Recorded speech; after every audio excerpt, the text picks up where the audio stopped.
we've got Russian swing, which is around chest to eye level. And we have American swing, where our hands are gonna go all the way up overhead, bicep by those ears, hips forward and locked out. So let's take a look at Russian swing first. For those swings, we're gonna be in a hinge position. So instead of squatting to use power from our legs, we're going to use the hips. So like our chest swing, shoulders down and back, drive your hips back and explode those hips forward. Using the power in those glutes, in those hamstrings, and in your quads. That's what's gonna propel that kettlebell up, and your hands are just holding on so the kettlebell doesn't fly across the room. So let's look at our Russian swings. Kettlebell is out in front of us in our hinge position here, soft bend in the knees. I'm gonna pull this kettlebell high between my legs. The higher, the better. Kenny likes to say thumbs up the butt. So if you put your thumbs up your butt, you've got that kettlebell up high enough.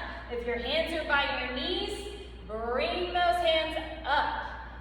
We don't want to hurt our back. So hands higher helps out the back. So from here, I'm going to pull that kettlebell back, hips forward, back, and forward. Go with the rhythm of that kettlebell, coming around chest to eye level. Drive those hips back in that hinge. Chest is towards the ground and back up. If your chest is never down, facing the ground, that means you're using more of the quads. So that's where you're squatting and coming up. Go into a hinge. Eyes at the ground, eyes up. Eyes at the ground and eyes up. So now we're gonna look at American swings.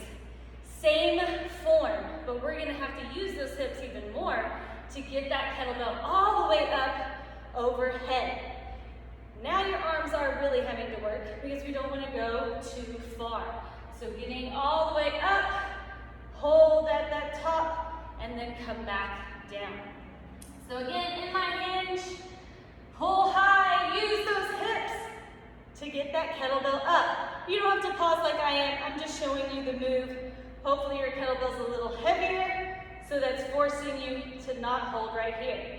Full hip extension, arms overhead, come back down into that hinge and up overhead. Really drive those hips. The harder you drive those hips forward, using those glutes, the easier it is to get that kettlebell all the way up overhead. All right, guys, so whether you're using Russian swing form or American swing, hope y'all are doing good. Keep that kettlebell up high, away from those knees, and use your hips.